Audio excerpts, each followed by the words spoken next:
और मुख्य बात यह है कि इस स्टेज पर किसी भी प्रकार के दस्तावेज देने की आवश्यकता नहीं है। केवल फॉर्म भर के देना है, कोई अन्य दस्तावेज उपलब्ध नहीं कराना है।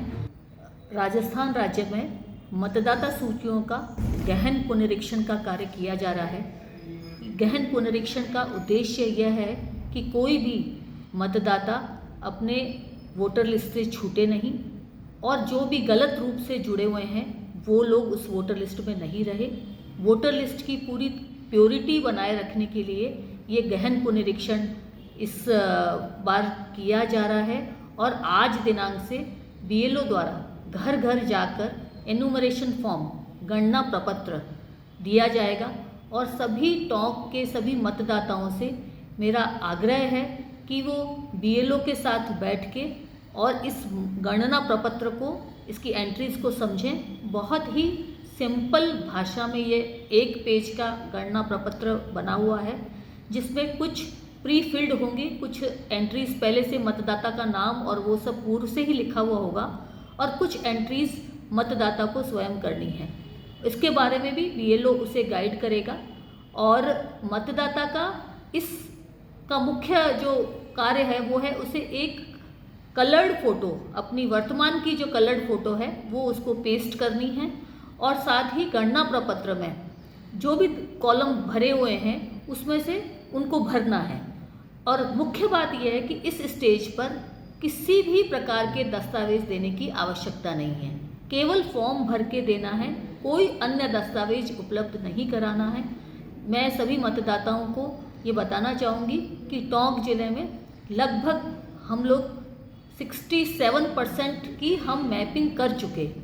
तो इस मैपिंग के माध्यम में हम ये देख रहे हैं कि 2002 में इन मतदाताओं का नाम कहाँ था, यदि इस मतदाता का स्वयं का नाम था 2002 की सूची में और या उनके माता पिता या उनकी और वंश वृक्षावली में किसका नाम था, तो उसको हम लगभग 67% की तो हम ढूंढ चुके, हम मैपिंग कर चुके। तो जो जिनकी मैपिंग हो चुकी है उनको बाद में भी कोई दस्तावेज देना नहीं पड़ेगा। केवल वो लोग जो बच गए हैं उनको 4 दिसंबर के बाद यदि उनकी ज़रूरत पड़ी तो दस्तावेज बाद में मांगे जाएंगे, पर इस स्तर पर कोई दस्तावेज नहीं देना है। इसलिए आग्रह है सभी से कि वो ईएफ फॉर्म ज़रूर से भर कर दें।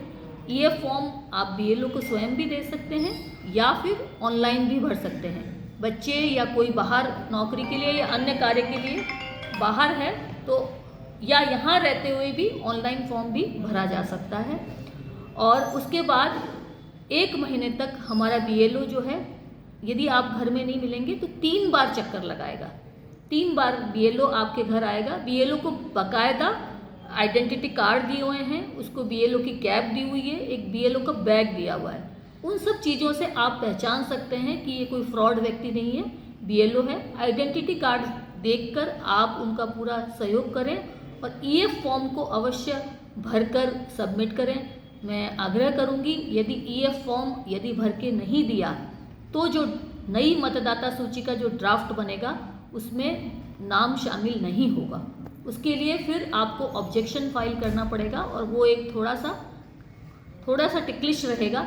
इसलिए इस प्रथम स्तर पर ही ईएफ फॉर्म, बहुत सिंपल सा फॉर्म है, उसको भर कर दें और इस मतदाता सूची को अच्छी तरीके से तैयार करने में हमारा सहयोग करें।